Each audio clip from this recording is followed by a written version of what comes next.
Good afternoon to everyone. We feel honored and are delighted to have Mr. Jayesh Sangrajka amongst us. Mr. Jayesh Sangrajka is a finance executive with over 20 years of professional experience, including business reviews and business planning, auditing, SOX compliance, India and international tax, funds management, reporting under Indian GAAP, US GAAP, and IFRS, ERP implementation, and post-merger integration of companies. Sir specializes in capital allocation, cost optimization, handling end-to-end finance of a large technology company with multiple listings, managing complex maze of stakeholders, treasury, and global tax. Moving on, it's a request that since Mike won't be enabled for anyone, therefore type in your questions in the text box provided. Sir, over to you, please. Thanks, Shripal, and thanks, Aishwarya, for the awesome introduction. I hope you guys can hear me well. Good evening, everybody. I hope you are all doing well and are safe during these trying times. At the outset, let me thank you for joining the online session, especially over the weekend.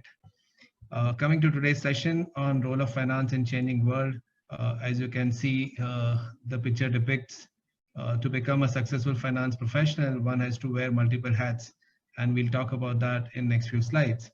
What I will try and do consistently across the presentation is cover what does it mean and what do we need to do for us to become a successful finance professional. But before we go to the future, let's see how this professional has evolved over the last many centuries. Right, and if you Google or look at Wikipedia, Wikipedia says that there is evidence that the accounting dates back 7,000 plus years. Yeah, 7,000 plus years. You heard it right. So, if you look at again Wikipedia, 5,000 BC, they relied on clay tokens, and of course we can argue whether this was accounting or this was counting, but the truth remains that this is where the foundation for accounting got created. 2200 BC China, there is an evidence of Chinese government till accounting, written inventory and single entry bookkeeping. 3rd century India, Chanakya wrote manuscript book during the period of Mauryan Empire. His book Arthashastra, which is famous even today, contains few details aspect of maintaining books of accounts for a sovereign state. 1st century Roman Empire, by the time of Roman Empire, the government had access to full-fledged detailed financial information system. But the defining moment in my mind is in the 14th century when the first double entry bookkeeping system was created. 18th century, we all saw industrial revolution, emergence of new industries, capital markets were developed, companies turned into stock exchanges for financing, and the need for consistent financial reporting followed. Now on, probably you will start relating to what I'm saying. 1920s or 1929 to be precise, the stock market crash, the Great Depression, which prompted companies demanding better financial discipline, controls and unified methods of reporting. 1980s and 1990s, spreadsheets and ERPs evolved. Spreadsheets meant, fast computing, macros took place of manual calculations. Financial instruments such as derivatives evolved, and therefore, the accounting of financial accounting became more complex, and so did the accounting standards started getting. 90s was a time of ERP systems, widespread adoption of ERPs. Companies wanted to standardize financial and reporting functions, have access or centralized access to the reporting from across the globe, and therefore the widespread acceptance of or adoption of ERPs came in line. 2000 was a time of, again, Sarbanes-Oxley's Act was enacted post-Enron debacle. 2010, Dodd-Frank Act was enacted to regulate financial markets post-financial crisis. But as you can see, during this whole period of multiple centuries, what has remained constant is that ever since the first bean counted, or ever since the first bean was counted, we can see a clear transition from accounting or bean counting to a more focused finance profession, a finance profession which is focused on risk control, performance management, and protection of shareholders' value and interest. Two things I'm sure you would notice on the slide is one, change is constant, and the two, the pace of change. And you can see the pace of change is rapid in the last couple of decades, which basically means that faster we embrace the change, better we will be.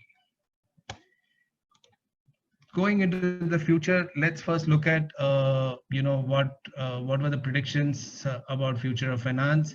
Connecting the dots, looking backwards is always easy, but predicting future is never easy. So let's look at what were the early predictions by veterans in this industry.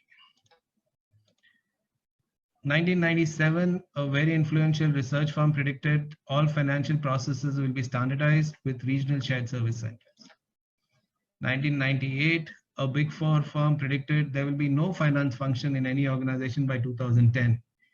Transaction processes would be outsourced, the role of CFO and CEO would merge, and finance would become true partner to the business. 2006, a chairman of Big Four firm predicted we will have real-time financial reporting system in 10 years' time. Right? And the purpose that I picked up all of these between last 10 to 20 years is to do a reality check. And let's do a reality check, right? Are all the finance processes standardized across the globe? Not really. Of course, there are regional shared services centers which have emerged, but the processes are far, far from getting standardized. Finance functions still exist and remains integral part of all the organization, and they now produce much more than numbers. The role has changed from what I call it as, informing outcome to influencing outcome. And that is what is the true finance in my mind. The real-time finance similarly is far from reality. While some part of finance has become real-time, but no company today produces real-time financial systems. At the earliest, companies have been, producing reports after the quarter end or the year end is at least 7 days post the quarter end. So real-time finance is still a far dream. But the prediction going wrong doesn't really mean nothing has changed during this time. The reality is world around us has changed significantly and is changing at a faster and rapid pace. And let's look at what is changing, why is it changing, and what are the factors behind this change. Let's look at the stakeholders and how our stakeholders have changed over last few decades. Right? Maybe a few decades back or maybe a century back, the main stakeholder of the finance function was the founder, promoter of the company, or the CEO of the company, maybe the board members of the company. And let's look at the stakeholders that a CFO and therefore the finance function has to deal with. Of course, the company leaders, right? As compared to earlier, where the finance function used to mainly deal with the CEO or the promoter, founder of the company. Today, the finance leader as well as the finance function deals with almost all leaders of the company or all departments of the company, whether it is sales head, whether it is delivery head, HR head, or any other business enabling function and so on. Board members, of course, there is an immense interaction with the board. There is the interaction with investors and analysts has grown manifold. Regulators, customers, peers, and employees, and of course your team. So the stakeholder community has significantly changed or evolved over the last few decades. Similarly, the role that we play has also undergone a significant change, right? From the expectation of accurate financial reporting as the only expectation, now it is evolved to include regulatory compliances, mitigation of risk, partner in defining strategy, execution in strategy, collaboration across organization, managing governance and ethics, and being a brand ambassador in true sense. And what does this mean?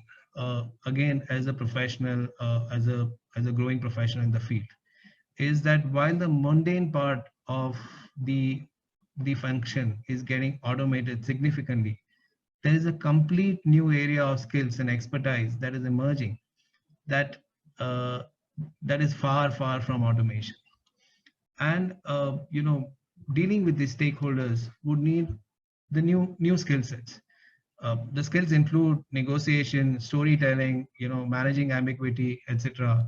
And faster we learn these, better we would be. For example, in today's world, storytelling is becoming so important that when you go and talk to investors, you need to, or regulators, you will have to sell the story of your company. What is the vision of your company? What is the goal of your company, right? How are the operational parameters reflecting your successful execution of your strategy? And so on and so forth. And the better you acquire these skills, better you will be as a professional. Coming to the factors of change or winds of change that are resulting in rapid changes, let's look at various forces that are impacting the profession, right? And these are the key ones. You will find plethora of other factors that have impacted or that are impacting the profession, but let's look at the key ones or major ones. Technology, of course, is the first and foremost change that has changed the way this profession has evolved. Uberization of business models, globalization, regulation and economic reforms, and diverse workforce. And I'll talk about each of them in subsequent slides. But overall, what does this mean to us?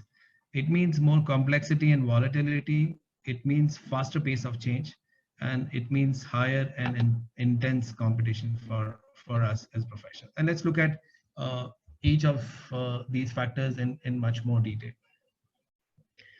I would pause here before I go into each factors. If you have any questions, or I can continue. So we have a first question. Since AI and blockchain in near future, how much it will affect CA professional? Yeah, so I'll cover that in the slide of technology, Aishwarya. So I'll park that. It's coming up in the next slide. What are the top qualities of a finance professional? Yeah, so I wouldn't say there is one top quality of finance professional. And as we go through these each of these factors, I'm going to talk about the qualities that you would need to acquire during as you grow as a finance professional, right? As I said earlier, the core technology knowledge or core finance knowledge or subject matter knowledge is given in today's world. What you will need to acquire beyond that as you grow in the profession are the softer skills, negotiation, storytelling, managing ambiguity. As you grow up the ladder, you will need to acquire these skill sets, and these, unfortunately, in many parts of the world, there are no educational institutes which teaches you many of these skill sets. Of course, there are advanced courses like MBAs and global management schools which teaches you many of these. But the basic CA profession unfortunately doesn't teach you these things, and this is what you'll have to acquire on the job. Thank you, sir. What is the role of data science in finance? I see a lot of finance professionals are planning to shift the domain to data science. Why is this happening? Yeah, so data science again, is a process where you are adopting technology to do analytics to provide decision support for the leaders, right? As we know that the data is doubling or tripling at a very fast pace as compared to earlier. The data scientist role has evolved in last few years significantly, right? That enables a true finance professionals or the leaders of the company to take much more informed decision, right? Because if in the era of ERP, coupled with all the social information that is available from multiple social websites, etc., the plethora of information that you have to make it in a meaningful form so that people can take a informed decision, and that is where a role of a data scientist comes in significantly. Uh, Sir, is it because of requirement of stakeholder has changed, so did the finance personnel as well? Sorry, I didn't get your question, Aishwarya. Uh, is it because of requirement of stakeholder has changed, so did the finance personnel as well? Yeah, so the stakeholders will significantly, as I said in the previous slide, the stakeholders will significantly drive the behavior of the finance profession, right? Earlier, when you're only dealing with a limited number of stakeholders, the expectation from the finance was, bookkeeping, closing financials, providing the limited information to the CEO or the business leaders, right? Once you start dealing with investors, you need to have the completely different set of skill sets of storytelling, as I for example, right? If you go and meet an investor or an analyst, you have to tell the complete story of your company, vision of your company. How are you dealing with adversities? How are you executing on a strategy? How your operational parameters are reflecting how well you are executing on your strategy, and so on and so forth. So the whole storytelling comes in place when you're dealing with investors.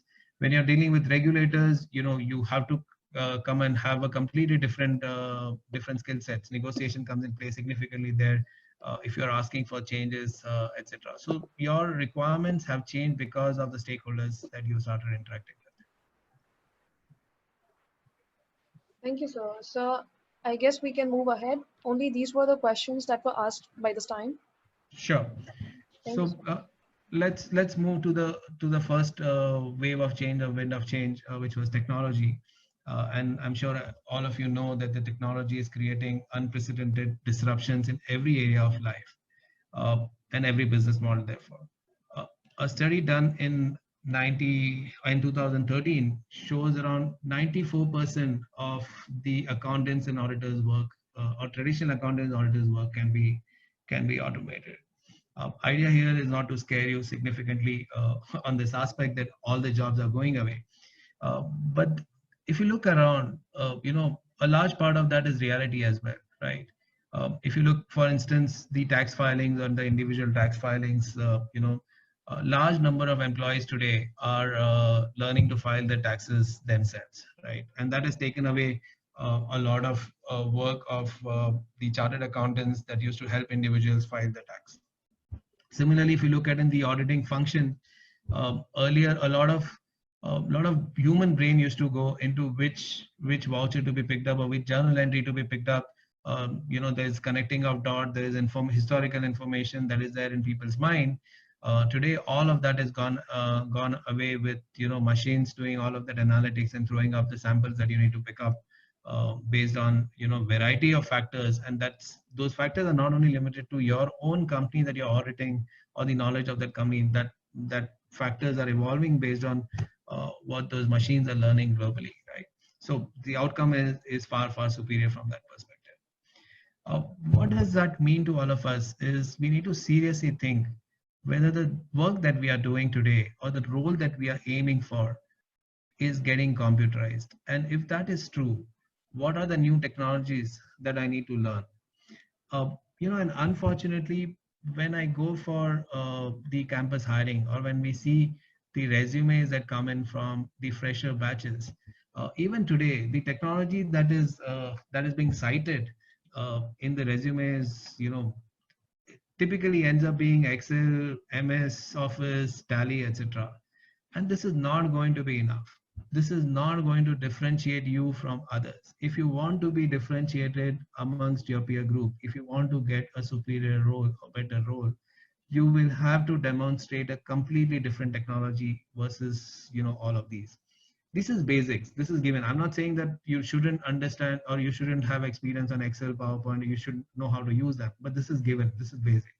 What you need to know is analytics, machine learning, robotic processes, any of these. And I'm again not saying you need to have in-depth understanding of this. You need to understand them, you need to know how to use them, you need to know how to leverage them, right? Coming to the second wind of change is Uberization of business models, right? And as you know, the new technologies have created new business models that have disrupted the business models and companies that existed decades or centuries earlier. The first place did not belong to any other player, but to a completely new business models now. If you look at, Alibaba, the most valued in retail player, has no inventory. If you look at Airbnb, the largest accommodation provider, has no real estate. Similarly, if you look at Facebook, creates no content. If you look at Uber, has no fleet, right? And that is the change in business model, right? Businesses always had competition, and it was common for the players to get uprooted for a rank from a competition which existed, right? For instance, if you look at Exxon, Shell or BP was a competition. If you look at Apple and Microsoft, they were competition. If you look at Coke and Pepsi, they were competition. If you look at Polaroid and Kodak, they were competition. Nokia, Motorola, they were competition. And they always knew what the competition was doing, or probably knew with 99% accuracy what the competition was doing, and predict each other's moves, and try to get better at each other. But the game completely changed with entrance of competition from nowhere, right? Kodak just didn't realize that the threat came from not from another camera company, but from a new technology provider, that was Sony.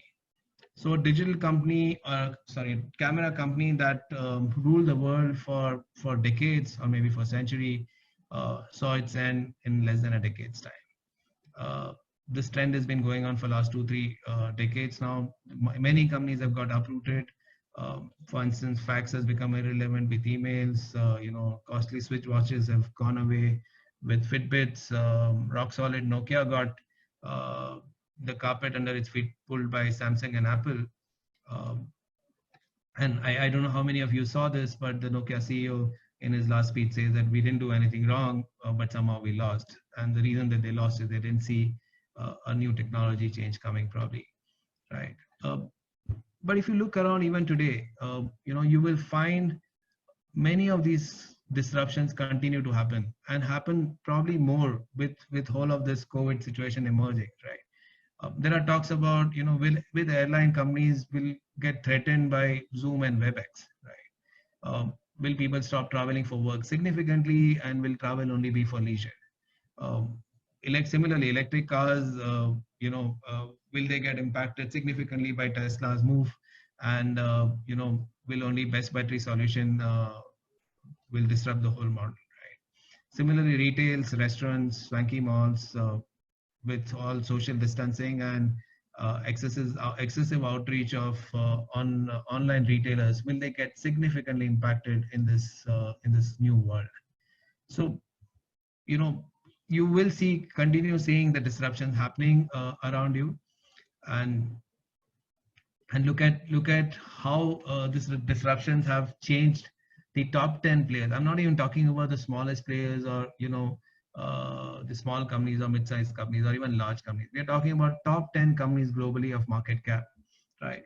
And if you look at in 2000, you had a mixed bag, right? If you look at the top 10 companies, 2 or 3 were from technology sector, 2 from oil, 1 from finance. So it was a mixed bag.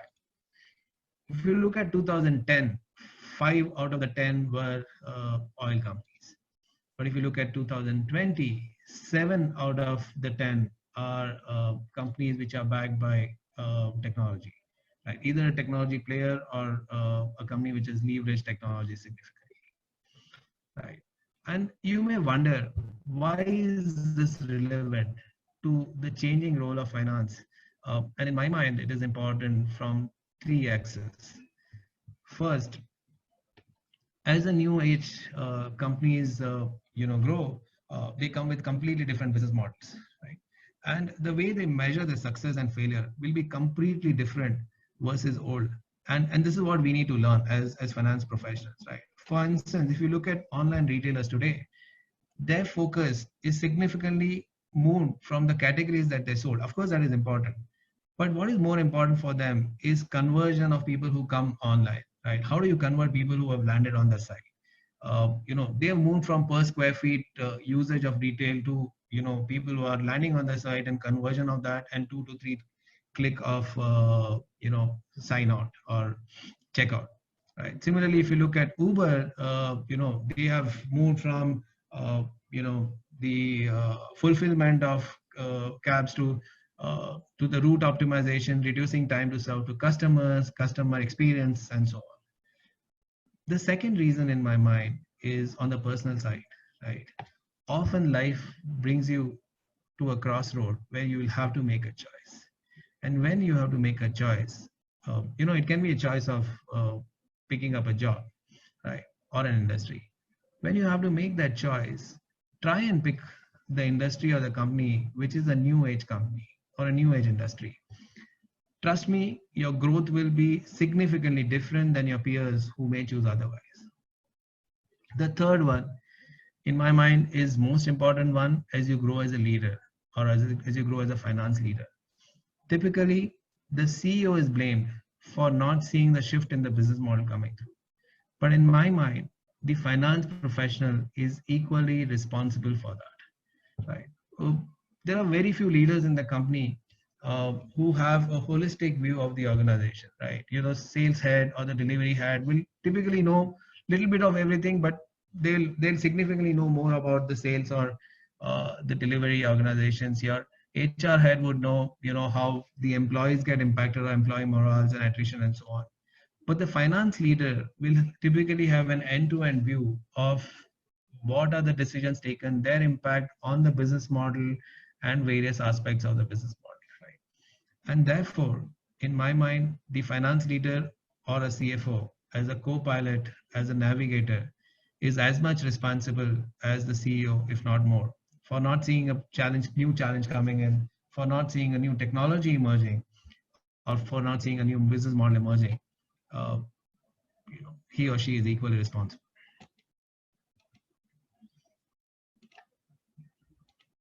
Coming to the next wave of change, globalization. This is the third factor. And as the flat world is becoming flatter and the world is becoming a global village, any event that is happening in any part of the world resonates across the world. What more do I tell you? We all know how COVID has impacted our lives across the world.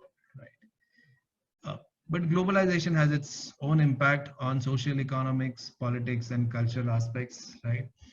There are positives and negative aspects, and let's look at them one by one very quickly. On the positive sides, you will get economies of scale. In the flat world, the balance is shifting where there is economies of scale. We have all seen that, China is becoming a manufacturing hub. India is becoming a service provider of the world, a software service provider of the world.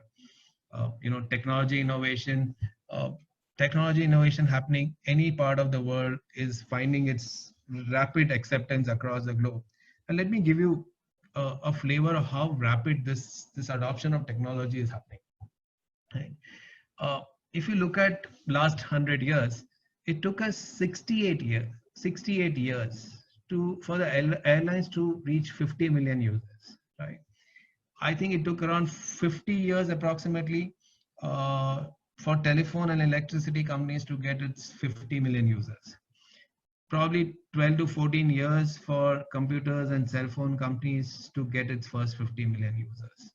Facebook took 3 years to reach 50 million users. Twitter took 2 years to reach 50 million users. Sorry. Twitter took 2 years to reach 50 million users. Pokemon Go took 19 days to reach its 50 million users. So that's the rapid scale at which adoption is happening. And that is what I'm talking about. Tomorrow there's a complete new disruption happens. You will find the adoption of it much faster than you've seen in the past. Investments today, capital flow is happening at much rapid pace. Investors are chasing appreciation like anything. If you look at India itself as an example, in 2000-2005 period, the average net FDI inflow was around $5 billion. In less than 15 years, it's gone up 9 to 10 times to 40 to 45 billion dollars. Coming to the negative sides, one is interdependence. The economic fates of the countries are more intertwined today than ever. Anything wrong happening in one part of the world impacts the whole world. And we have seen that again, Gulf War, trade war, COVID, impacting global economies, at much faster pace. Threat to sovereignty. Some of the multinationals have more revenues than some countries' entire economic output. The power of these multinationals is so steep and wide, and there is a temptation to override national governments, result in relinquishing sovereign rights. And therefore, the notion of profits before people does away from basic humanitarian needs or culture. And all of this has resulted in much more inequitable distribution of wealth. The stronger nations, the wealthier nations, the wealthier states and wealthier people are becoming wealthier and poor are becoming poor. But again, coming back to what does that mean to us, as the world becomes flatter, we will need to learn how do we deal with global village. One of the most important aspects would be learning to deal with people from different culture. The way we dress, the way we speak, and the way we eat will become more important aspects of how we deal with people from different cultures and creeds, and therefore our success. The second aspect is keeping updated with what's happening around us, right? Whether it is economics, whether it is political aspects or technology or financial aspects or social news, and it's learning its impact on the business, that'll enable you to react faster and help your organization react faster as a true finance professional. But most importantly in my mind is how do you identify a product or a service or idea that can be used at a scale and can be an enormous opportunity tomorrow that can be a game changer for you or your organization. Coming to the next wind of change, which is regulation. As I'm sure all of you have seen, a plethora of regulations changes in last decade, both within our own country and internationally. And a lot of people see this as a threat. I see this as both opportunity as well as threat. On the threat, of course, when something like GST comes in, people who have spent, decades or many years practicing the older age of taxes, which are service tax, VAT, etc.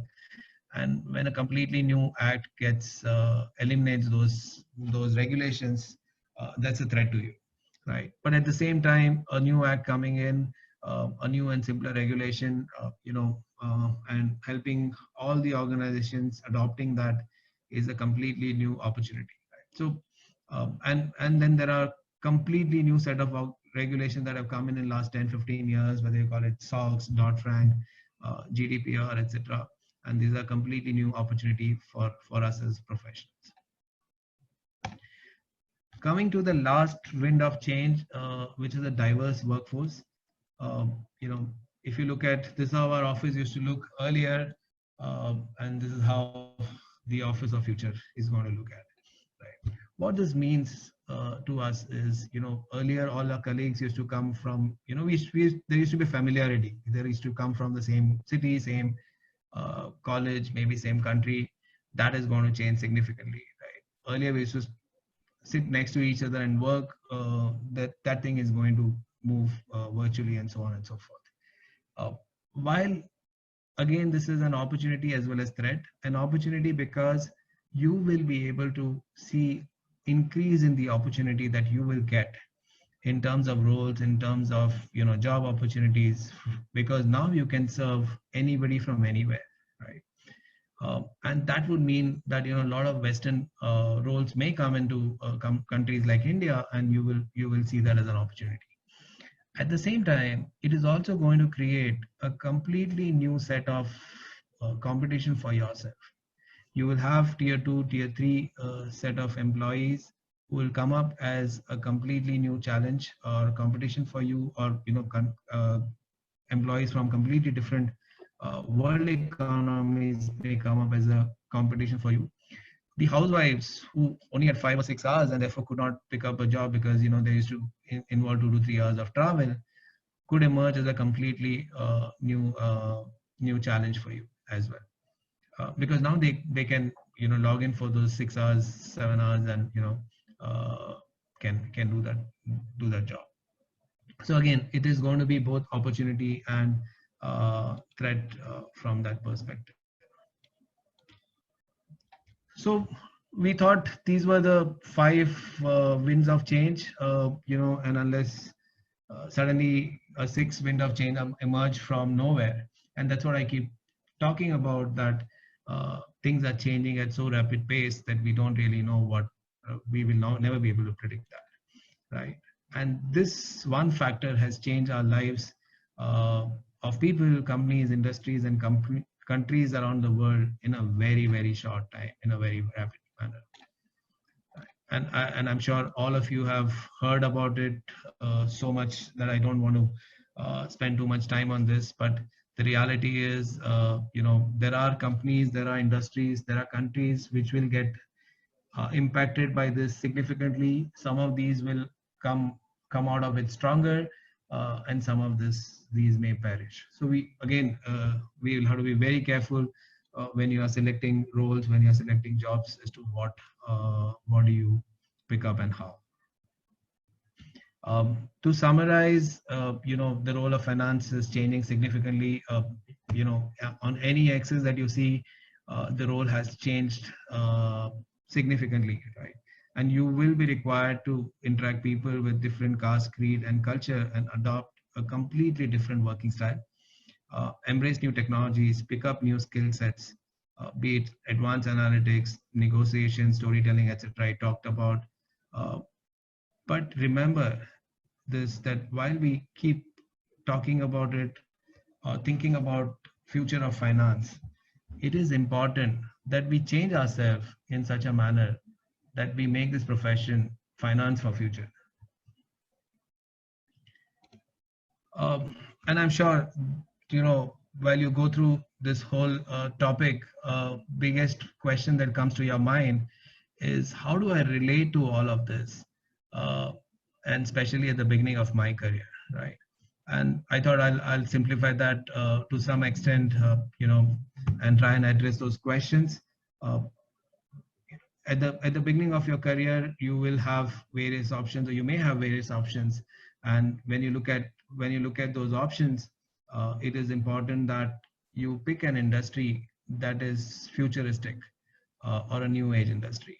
And as I said earlier, an industry that is a new age industry or futuristic industry that you join will give you so much more growth opportunity, that you will be at a completely different path as against your peers who may have chosen otherwise. Pick up a company that is again in a new age industry, with right culture and values. And these are very important aspects of the company that you pick up, right? In the company that you pick up, and stay with that company for a long period of time. I've seen an urge in many of the millennials, if I may, of an urge to 2 years each, if I may call it. At the end of 2 years, they start feeling that they are not making an impact. They want to try something different. Have patience. Look at a company and look at a job as a long-term investment. When you pick up a role that you like, there could be two paths. Either you want to become a specialist or you want to become a generalist. And there's nothing right or wrong here, but you need to define at early stage of your life whether you want to do a specialization, or you want to learn, be a generalist and learn, be a jack of all, maybe master of some. And as I say, there's nothing right or wrong, but what your end goal is will define your path that you're going to charter on this. So, if you want to become, say, specialize in tax, or specialize in treasury, or audit, etc., then your path would be different versus somebody who wants to be more of a generalist and want to have maybe a finance head or CFO as an end role. Not that I'm saying that a specialist cannot reach there, but the paths are definitely different, right? The next one is money versus learning. Very often in life, you will always find some company giving you 20, 30, maybe 40% higher money. But many a times that comes up at the cost of culture, that comes up at the cost of values and learning, and be very selective at early stages of your life when you are picking up those. That does hurt in the long run.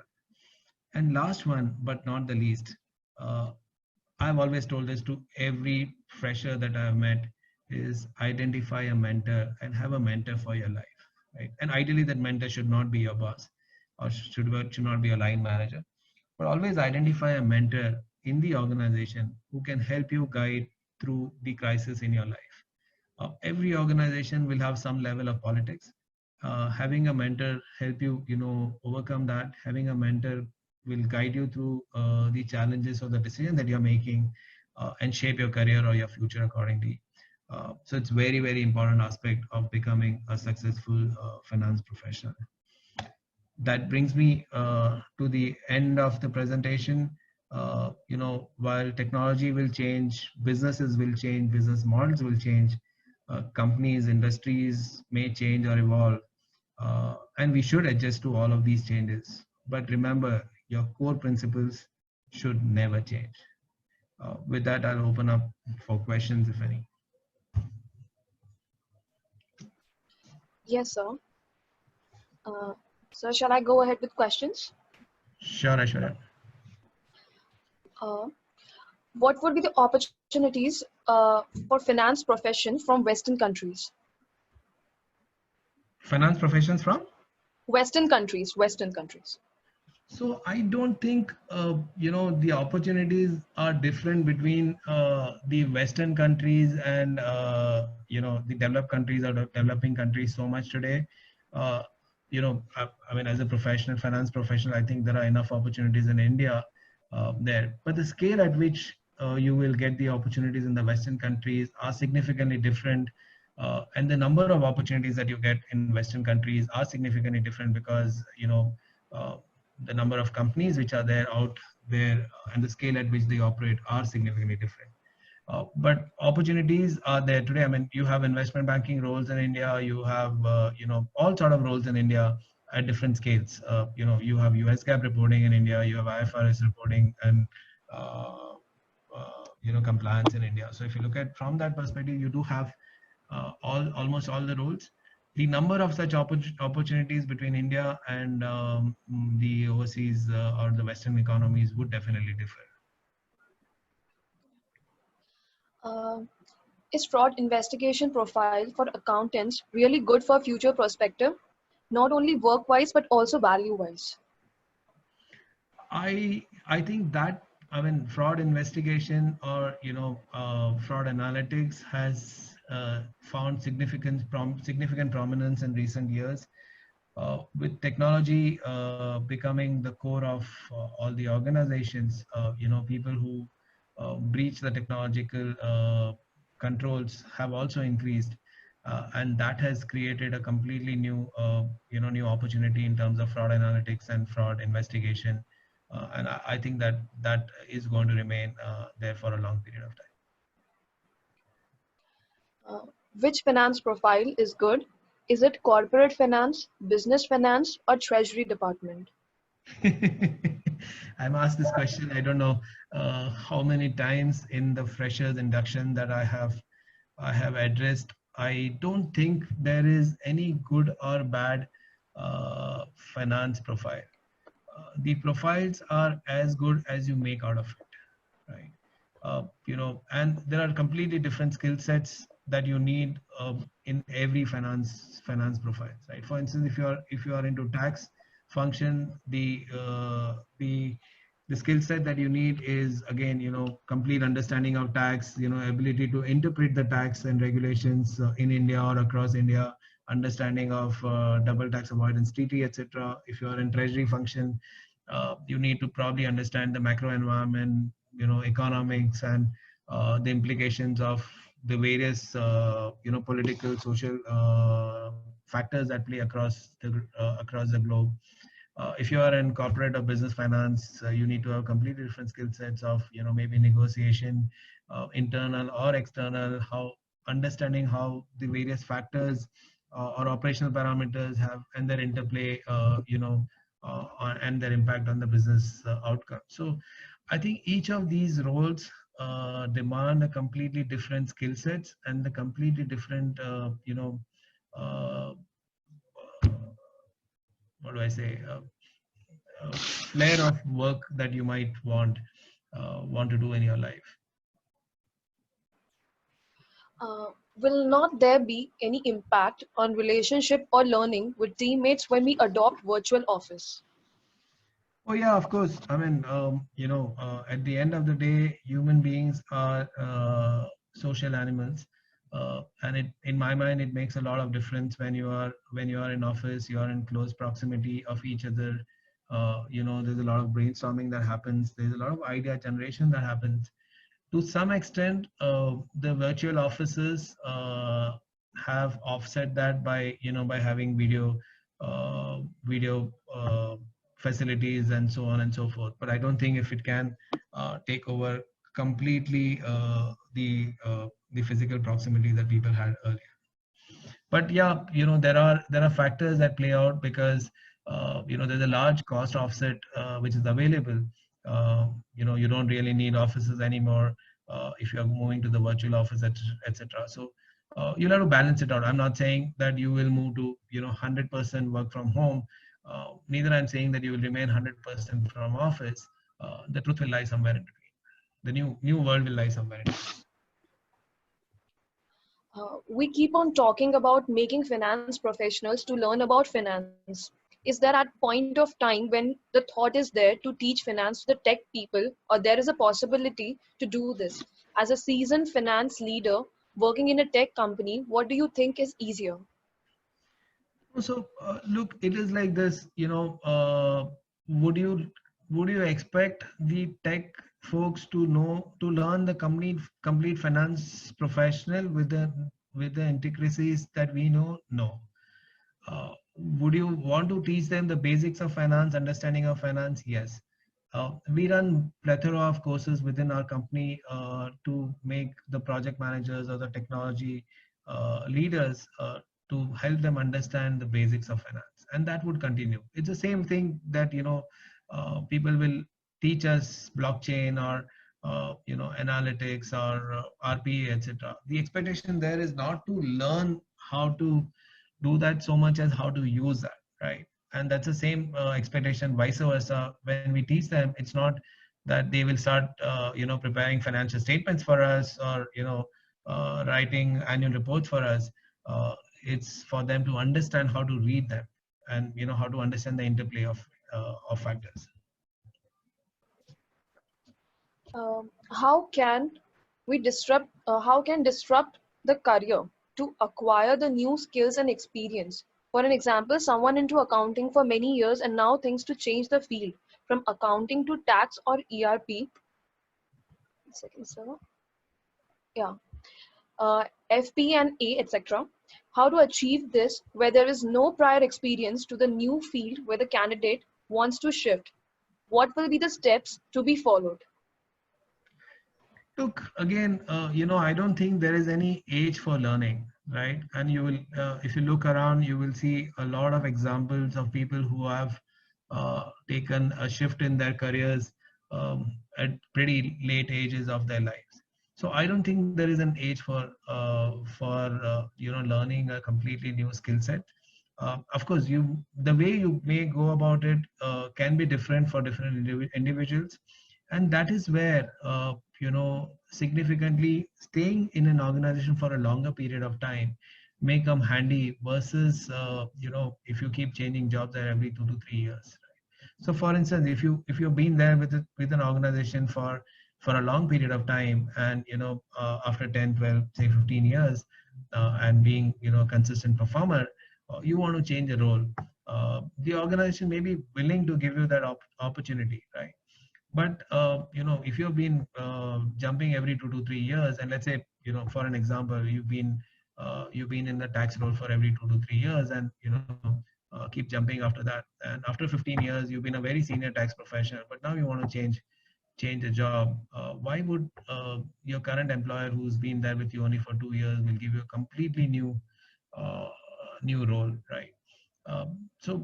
Of course, I mean, there are always exceptions, but that is going to be difficult. So then you will have to go out and find out another ways of learning it. And there are enough courses available in the market to help you shift the career. So I don't think that is a challenge so far as you are really willing to learn. Can you please provide one specific example how data science or machine learning can help accounting field? I mean, there are multiple examples of that today. If you look at, the analytics that we run, we are a company which is 250,000 employees, with probably, with probably 100 or different units. If we had to prepare these reports manually and do analytics on top of that, it would take us days or probably weeks. Uh, Today, we are able to do that in 2 to 3 hours, post closing of books. And that is all, thanks to all the data analytics tools that we have deployed and invested over the years. Sir, how COVID-19 situation will change the role of a finance professional? I mean, shall we take it as an opportunity or threat? I thought I answered that in different parts of my presentation, in bits and pieces. First and foremost, from the way this profession is going to evolve, it is going to, or in terms of roles that you're going to get created, you may see opportunities coming in terms of some of the roles, where you can work virtually, and if that happens, you will get to see opportunities coming your way from various parts of the world. Similarly, you may also see some sort of threats, in terms of completely new competition emerging from a completely new set of people from tier 2, tier 3 cities, or housewives, or completely new country for altogether. So you will see that shift happening. In terms of the way we work, we already talked about it, from physical offices to virtual office shift. Not fully 100%, but partially at least that shift will happen to a large extent in the new scenario. And many of the industries, the way they operate or the way they work, or their existence per se, may be at a challenge, and that may create a complete new disruption from that perspective. How do you see risk management and business finance combination of roles together? There's a lot of interdependence, or I would say interplay between these two roles. Today when you're talking about, let's say, if you take an example of technology sector per se, and you are submitting a large deal, there are risks involved, in every deal, right? It can be in terms of limitation of liabilities. It can be in terms of how strong the customer is, whether we'll end up paying, and the financial strength of the customer, whether we'll end up getting our money for the work that we've done. What is the risk of the customer going bankrupt, and how do we structure a deal that we keep our interest protected. What is the exit that the customer is asking for, and if we have done upfront investments in the deal, how do we protect our interest on that? So there are risks in every deal that we undertake, and that the business finance will have to look at it from that perspective and highlight those risks. So I think the risk and business finance role is, there's a large overlap there. How is RPA and blockchain going to affect finance? Again, if we have to talk about RPA and blockchain, it's going to be a topic by itself. Taking significant hours of that. But all of these, in my mind, are the tools that you will leverage. I'm not saying they are going to significantly change the way way you operate. The question is, how are you going to leverage these tools to make your life better or to make the finance more effective? For instance, if you look at RPA per se, can you automate many of the functions or many of the steps in your existing finance process, and eliminate effort, and use that effort to do more analytics, to more decision influencing, and so on. So that is how the life of a finance professional is going to change by using RPA. Earlier, I mean, just to give you an example again, if you're doing invoicing today, and we've done, few RPA, deployed for a few RPAs and in our processes. But if you look at invoicing today, there are a lot of checks and balances one needs to do before an invoicing is completed. We have now deployed RPA to ensure all of those checks and balances are done by the RPA robots, and that effort has been completely eliminated. So now the teams are able to do much more analytical aspects, and and help the decision support in much more informed manner. Yes, sir. Facing midterm crisis, I have started new courses, gaining new skills, and started switching to tech profiles from earlier financial reporting profile. Will that be helpful for future? Sorry, Aishwarya, I lost you for a minute. If you could repeat the question. Yes, sir. Yes, sir. Facing midterm career crisis, I have started new courses, gaining new skills, and started switching to tech profiles from earlier financial reporting profile. Will that be helpful for future? Again, very difficult to answer that without knowing the specifics. The question is, just because there are crises, we shouldn't change the profile. You should change profile. Your change of profile, as I explained earlier, should be in line with what is your end goal, right? And that end goal can be different for different people. Somebody wants to do specialization in a particular role, and then you shouldn't keep changing profile. You should stick into that profile and continue sharpening your skills. Whatever that profile that you have looked at. For instance, if you're looking at tax as a specialization or treasury as a specialization, you should continue sharpening and be ahead of the curve, as against your peers, as against your competition across the globe. If you're going to be generalist, you will keep learning new skills every 2 to 3 years.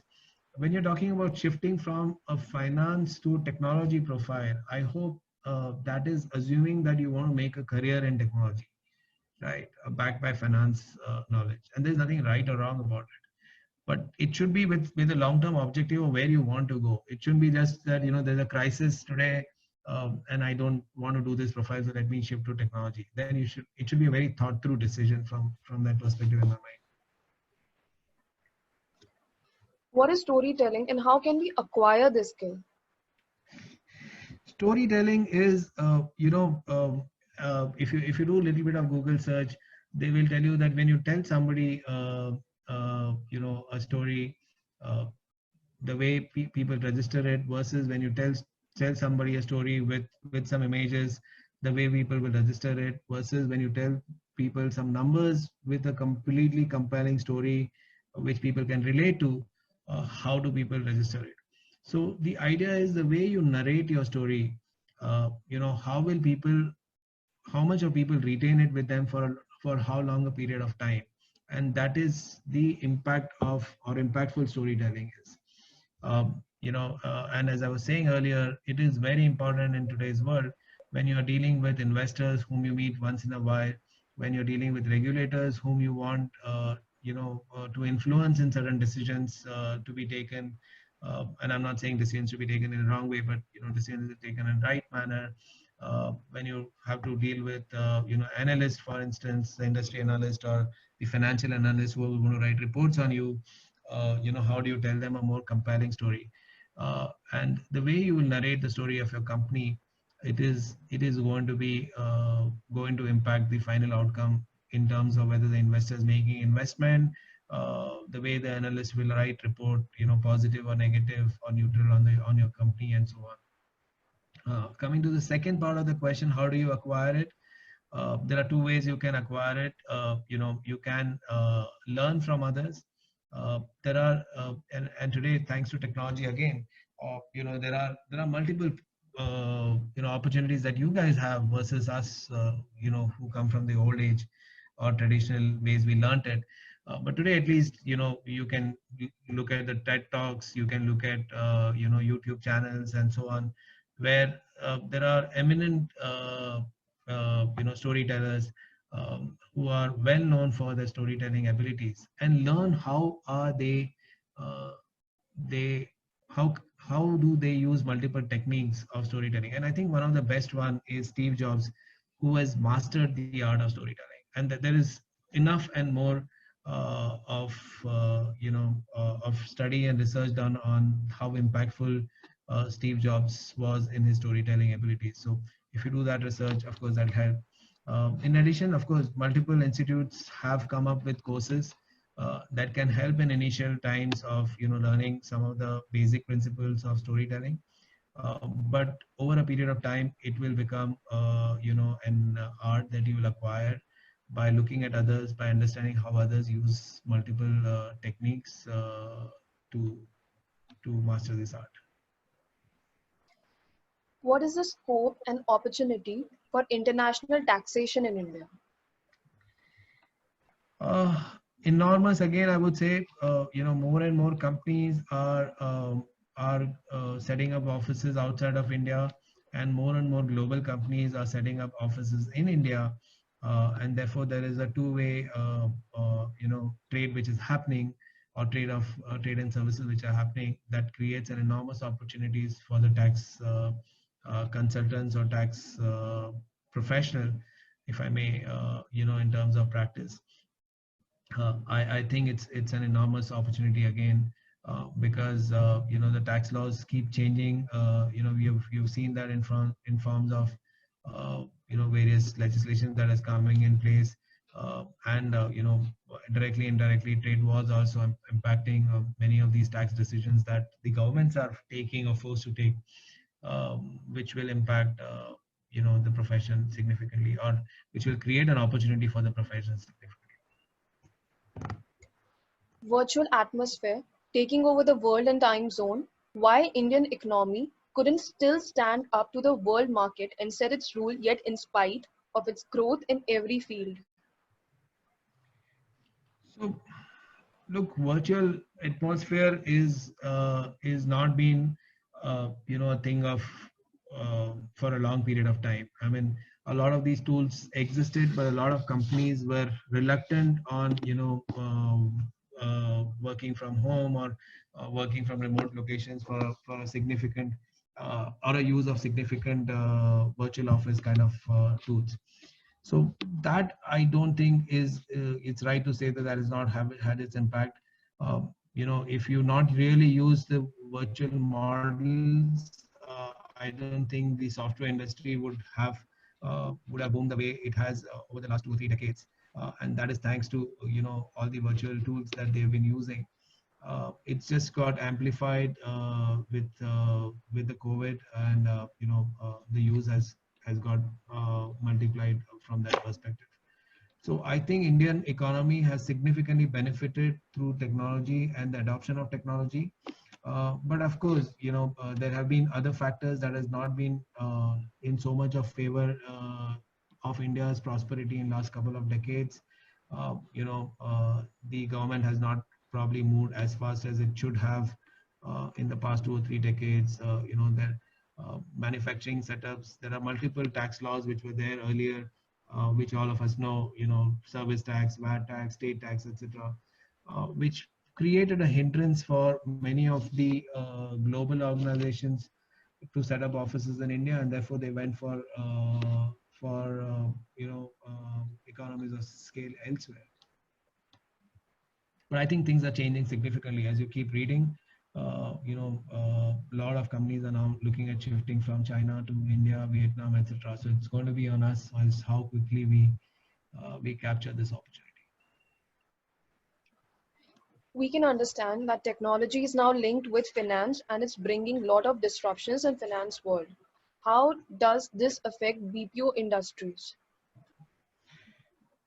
So again, it impacts BPO industry significantly because there's a lot of repetitive work, if I may.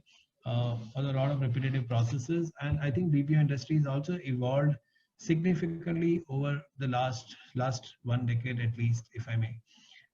You know, every year there's enough and more of productivity improvement that happens in BPO industry consistently. But at the same time, there are new and new processes that gets offshore to BPO industry, and new opportunities that keep coming in. And now the BPO industry has also started expanding to some extent on, you know, doing more analytics. Uh, I wouldn't say completely advanced analytics, but slowly shifting the span to a better or more creamier part of the work, which is more analytics and so on. So they are also expanding in scope from that perspective. What are the key steps or skill sets fresher finance professional should possess to start working in industries which are in nascent stages in the current era and have potential to dominate in the coming future years? So again, it is going to be different for different industries. I think first and foremost for a fresh finance professional, you know, what I have seen in my experience is, uh, many of them come with a mindset that you know, these are the cream roles and these are not the cream roles, right? And I think that mindset has to change.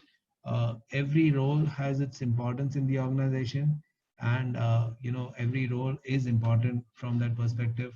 That there are no good or bad rules. So that has to change, you know, in the mindset. Second is, you know, the today's employees or the new age employees that we hire. There's a lot of impatience, if I may. Right. In an organization like ours, or you know, large organizations, it would take time to understand how the organization works. You know, what are the impact of various decisions, how the decisions interplay, how the roles interplay, and very often, I've seen the new age employees getting flustered and say that I'm not making an impact. And of course, it's on the organization also to ensure that they are made comfortable, and there's an extra effort which is made to settle them. But I think a patience is a key factor that will play, a big time in your career over a long period of time. Third and most important is, every few months, and I wouldn't say every few days or every few weeks, but every few months, maybe 6 months or every year, you should do an assessment of yourself. So are you really learning, right? Are you learning more than what you learned last year in this role, right? And what is your end goal, and whether this role takes you to your end goal. And that is going to be most important, assessment that everybody needs to do. And then talk to somebody whom you trust, as I said earlier, a mentor or whomever you trust, and see how you can change your path to meet your goal in the long run. And that is how you will grow in the organization. Opportunity for fresher CPA in Infosys, and what are the skills an employer requires for fresher? So when, at least when I hire freshers, or my team hire freshers, of course we first look at the basic technical skills, and I'm assuming that is given. The second most important skill that comes to my mind is, is the attitude, right? And you should demonstrate right attitude, in the interviews, attitude to learn, attitude to, respect, how do you treat people, and so on and so forth. Uh, uh, you know, Attitude to understand the organization, whether you come prepared for the interview. Very often you get into an interview and ask the candidates the basic information of the company, revenue, growth, margins, and they don't even know that. So they don't really come prepared for the interview. That shows that there's not so much of an urge for getting this job. And if you don't have that urge for getting this job, you may be the misfit in the organization, right? So those are the things we look out for.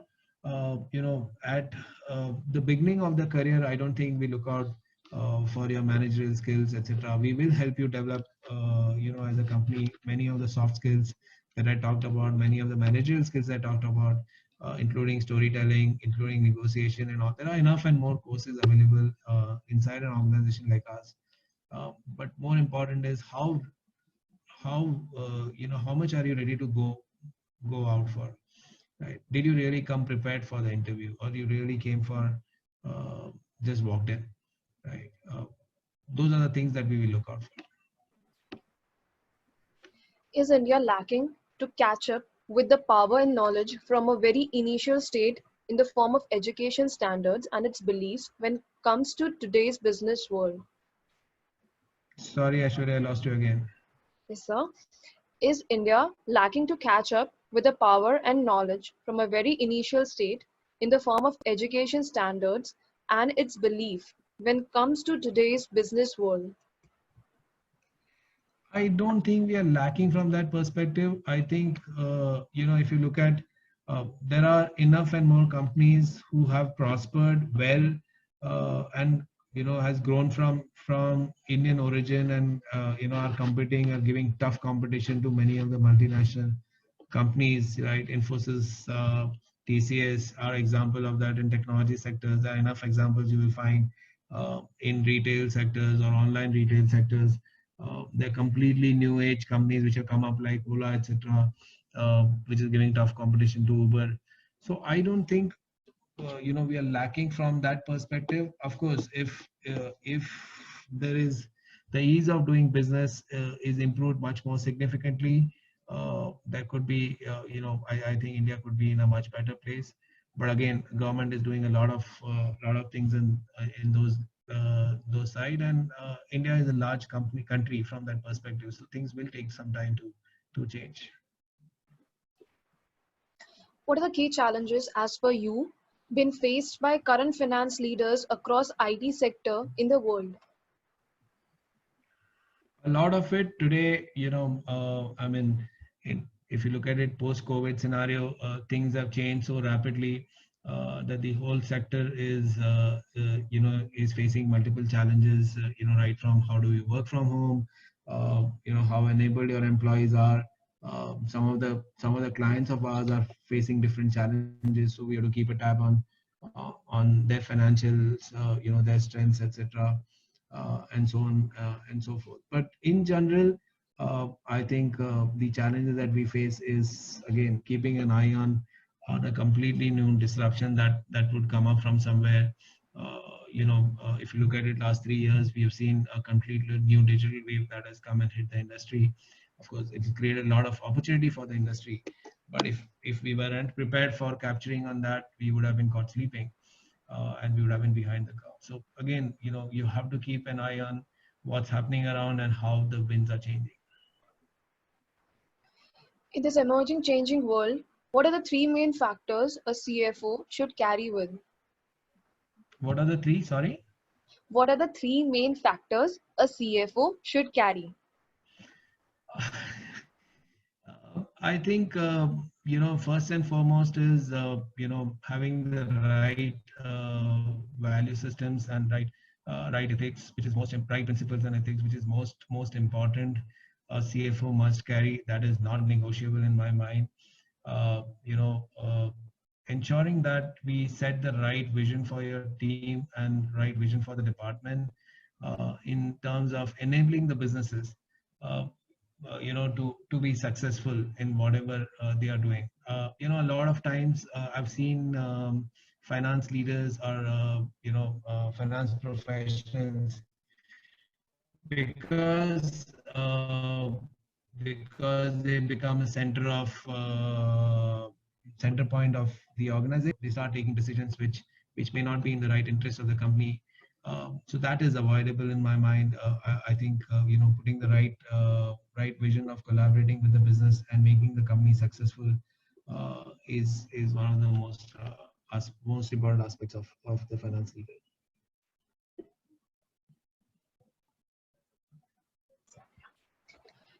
Will finance outsourcing increase or decrease post COVID-19, sir, according to you?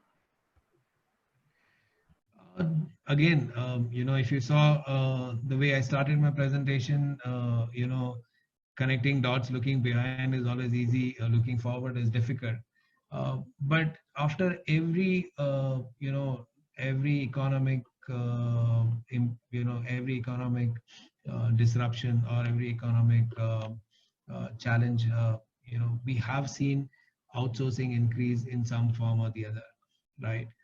Because many of the companies will find cost pressures, many of the companies will find growth pressures or pressure to survive, and there could be one of the more reasons for taking out cost, and outsourcing is one way of taking out cost. So that would be one axis of looking at it.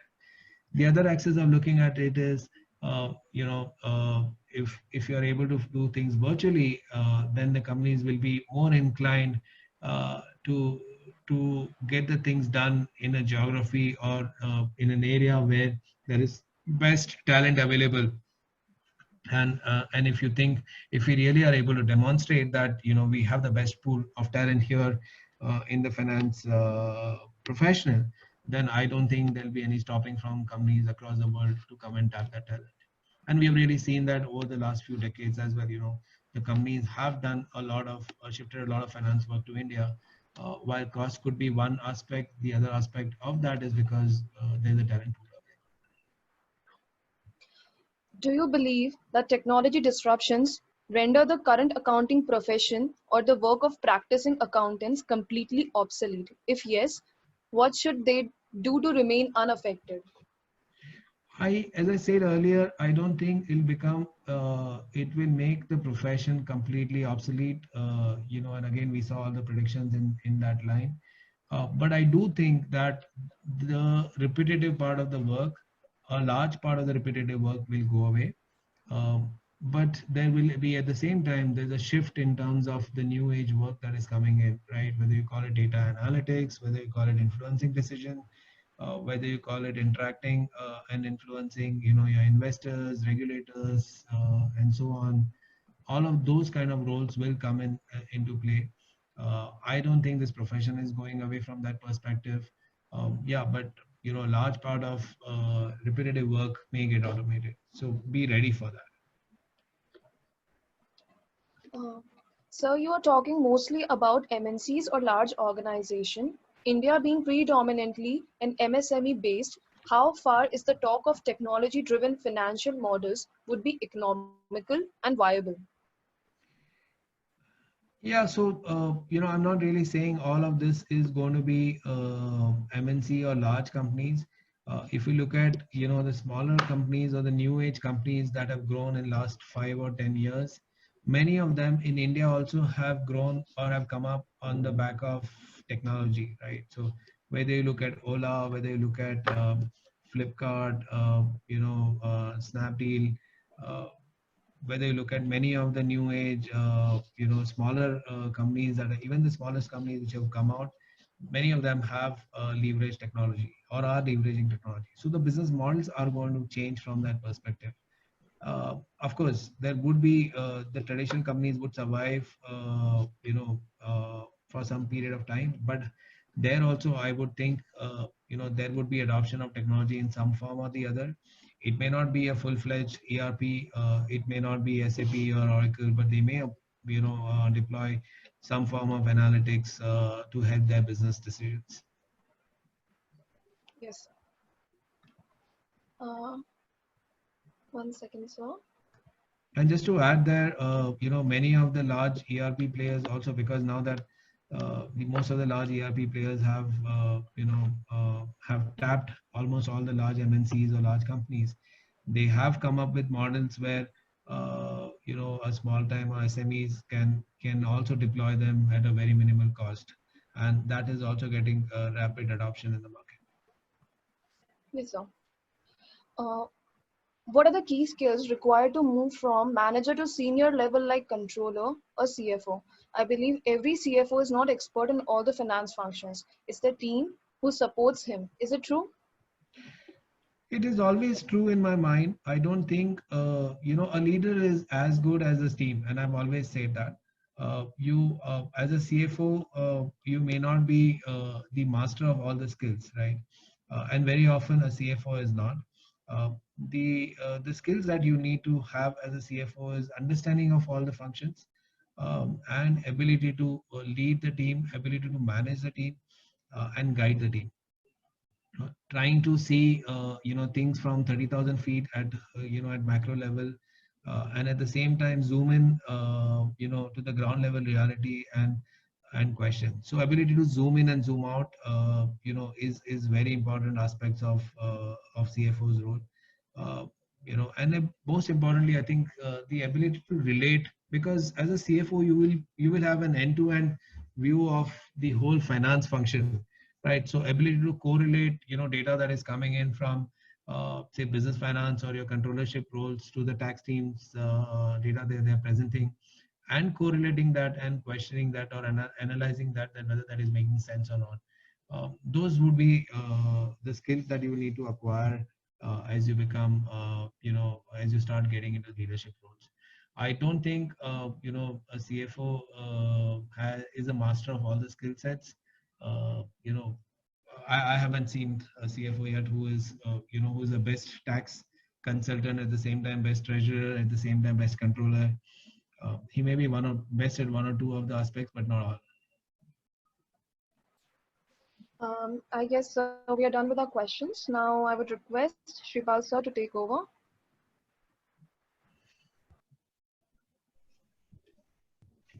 Thank you, Aishwarya. Thanks a lot, Jay sir. I think it was an amazing session with so many questions being taken up. I'm happy that you were very patient in answering all of them. And one last question, which is coming from my end. And so, what is the routine of Mr. Jay Sangrajka? So, how does he spend his day? What time he wakes up? And because I see sometimes we converse in early morning also on WhatsApp. So, I just want that students also be aware of what is the schedule of a deputy CFO and how does he manage. Does he have some a diary where he notes down each and everything, or how does he manage his time? And so this is the last question of the session. I'm always worried of question that comes from Shripal, but yeah, it's very difficult. I think again, I don't want to say that this is the right way of doing or wrong way of doing, Shripal, but I've always believed in getting up early, and I think getting up early gives you that few hours early in the morning that are only for yourself. I come to office also earlier so that I get some time before everybody else comes into office to plan my day and to think about what I want to do, and that has really helped from that perspective. The second and most important aspect that has helped over a long period of time, and which many of my teammates hate, is my my noting down things that are pending in my book, right? uh, which which has become such a thing that today now, even if I don't note down, that somehow gets registered in mind, and people think that I have an elephant's memory from that perspective. But I think that came from a very early age, where I used to always note down things in a book, whatever was pending, and then when you look at it every day morning as what is pending, it keeps coming back to you, and your ability to close that is much faster. So I've never missed, because of that. I thankfully have not or maybe hardly missed anything ever in terms of delivering, and that kind of makes you a very dependable employee in the organization, because your managers, your leader always knows that once this is given to this individual, you can take it for granted that it will be done, or even if it is not done, you will get an update that it is not done for this reason. And that has changed a perception to a great extent, or build my perception of what it is today to a great extent. So I think that is an important aspect of my success, if I may. The third thing, as you said, when do I get up, when do I sleep? I don't think in today's world, especially when you are in a global economy, a global village, it does really matter. You will probably need to be available as you start getting into senior roles 24/7. And of course, most of the people are mindful of time zones, etc., unless and until there is a there's an emergency. But yeah, we do our working in that kind of environment today, right? So I hope I answered your question, Sripal. I think it was fantastic as always. So over to you, Aishwarya. So Jayesh, thanks a lot. It was an amazing session. I know some of the questions were not put up because I think Jayesh have a limited time. He promised it for 1 hour and we extended it to 1 hour, 26 minutes. I don't know after the session what Jayesh will have to offer for me. So, so guys, thank you so much for being patient enough to listen to us. And over to you, Aishwarya then. Thank you so much, Jayesh. Thank Thanks, you so Sripal. much, sir. Thank you so much, sir. Thank you for sparing your valuable time for us and enriching us with your words of knowledge, sir. Thank you so much. Thanks, Aishwarya. Thanks, Sripal. And thank you, everybody. And stay safe. Stay at home. Thank you, sir. Thanks a lot. Thank you.